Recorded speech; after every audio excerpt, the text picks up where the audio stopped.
สบายดีพี่น้องที่รักของพระเจ้าทุกท่านวันนี้เป็นวันที่12ของเดือนธันวาคมคือเดือน12ซึ่งพวกเราติดตามพระเยซูคริสต์วันต่อวันหรือมนาประจำวันเป็นอาหารฝ่ายจิตวิญญาณได้ว่าดังนี้เฮาคอยดูแลเจ้าอยู่เสมอลูกเอ๋ยจงอบอุ่นใจอยู่ในอ้อมแขนแห่งความหักของเฮาเถิดทุกรายละเอียดในชีวิตของเจ้าล้วนอยู่ภายใต้การควบคุมของเราและยิ่งไปกว่านั้นทุกสิ่งร่วมกันก็ผลดีแก่ผู้ที่ฮักเขาคือแก่คนทั้งหลายที่เราได้เรียกร้องตามพระประสงค์ของเราโลกนี้ตกอยู่ในสภาพที่ล่มลงในบาปและผิดปกติมนุษย์มักคิดว่าทุกสิ่งเกิดขึ้นเพราะความบังเอิญแม้ว่าหลายสิ่งดูเหมือนจะเป็นเส้นนั้นแต่ผู้ที่มีความคิดเส้นนี้ก็ได้เบิ่งข้ามความจริงไปข้อหนึ่งนั่นคือความเข้าใจอันจำกัดของมนุษย์สิ่งที่มนุษย์รู้เกี่ยวกับโลกที่พวกเขาอยู่เป็นเหมือนยอดภูเขาน้ำแข็งที่โผล่พ้นน้ำเท่านั้นแต่เบื้องล่างยังมีสิ่งอื่นอีกมากมายที่เกินความรู้ความเข้าใจของเจ้าแต่ลูกเอ๋ยหากเจ้าสามารถเบิ่งเห็นว่าเฮาอยู่ใกล้เจ้าหลายเพียงใดและฮู้ว่าเฮาทำงานแทนเจ้าอยู่เสมอเจ้าจะบ่สงสัยในการดูแลของเฮาที่มีต่อเจ้าอีกเลยนี่คือเหตุผลที่เจ้าต้องดำเนินชีวิตโดยความเชื่อบ่แม่นโดยสิ่งที่ตามองเห็นจงวางใจในเฮาและในความยิ่งใหญ่อันเกินความเข้าใจของเจ้าเถิด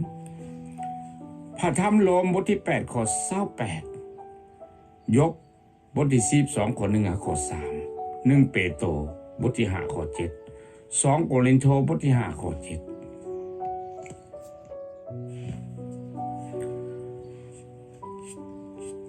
พวกเขาฮู้แล้วว่าพระเจ้าทรงห่วงกับคนทั้งหลายที่รักพระองค์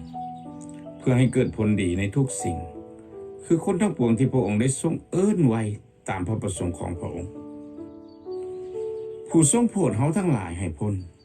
และทรงเอิ้นเอาเฮาทั้งหลายให้เป็นไผพ้นของพระองค์บ่แม่นเพราะเห็นแก่การดี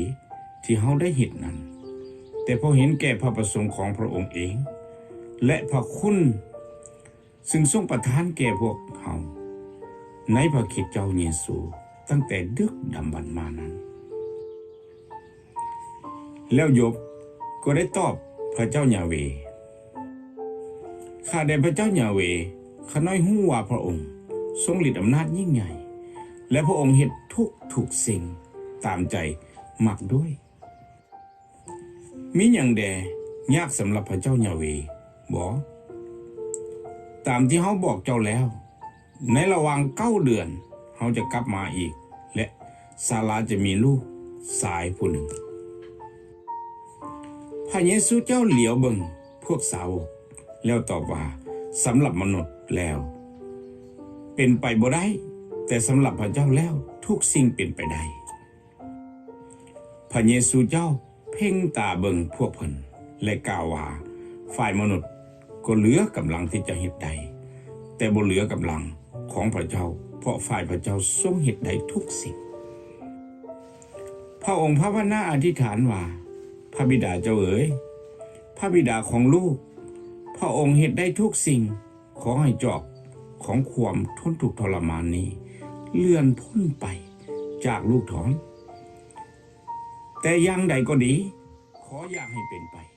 ตามใจปรารถนาของลูกแต่ให้เป็นไปตามพระประสงค์ของพระองค์เถิดแต่พระองค์ทรงตอบว่าสิ่งที่มนุษย์เฮ็ดบ่ได้ฝ่ายพระเจ้าทรงเฮ็ดได้พระองค์กล่าวว่าเป็นหยังกล้าถามถึงพระปัญญา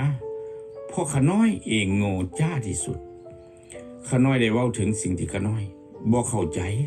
ถึงสิ่งอัศจรรย์ยิ่งใหญ่ที่ข้าน้อยจะฮู้ได้เจ้าคือผู้ใดที่กล้าถามถึงสติปัญญาของเฮาด้วยความโง่และคำเว้าเหลวไหลของเจ้าข้าแด่พระเจ้ายาเวห์ พระเจ้าของข้าน้อยเอ๋ยพระองค์ได้ทรงกระทำหลายอย่างสำหรับพวกข้าน้อยบ่มีผู้ใดคือพระองค์ที่เฮ็ดสิ่งอัศจรรย์ให้ได้เห็นซึ่งมีหลายอย่างจนข้าน้อยบ่สามารถกล่าวหมดเพราะมีหลายแท้ๆข้าแต่พระเจ้ายาเวห์ข้าน้อยเศร้าอวดดีอวดเด่นแล้วและหันนี้จากความขี้องค์จองหองด้วยข้าน้อยบ่ห่วงใยความเป็นใหญ่เป็นโตหรือในเรื่องใดๆที่เกินกำลังปัญญานั้นพระองค์ฮู้จักข้าน้อยอย่างลึกซึ้งที่สุดเหนือกว่าความเข้าใจของข้าน้อยอีกจงปะความกระวนกระวายของพวกเจ้าไว้กับพระองค์เพราะว่าพระองค์นั้นทรงห่วงใยพวกเจ้าอยู่ด้วยว่าพวกเขาดำเนินชีวิตตามความเชื่อบ่แม่นตามที่ตาเห็นเหตุว่าเขาทั้งหลายได้พ้นนั้นก็เพราะด้วยความหวังนี้แต่ความหวังในสิ่งที่ตาเห็นอยู่สิ่งนั้นก็บ่เป็นความหวังอันแท้จริงด้วยว่าผู้ใดแดยังจะหวังในสิ่งที่ตนเห็นอยู่แล้วเอเมนขอพระเจ้าได้รับเกียรติและขอพระเจ้าอวยพรพี่น้องทุกท่าน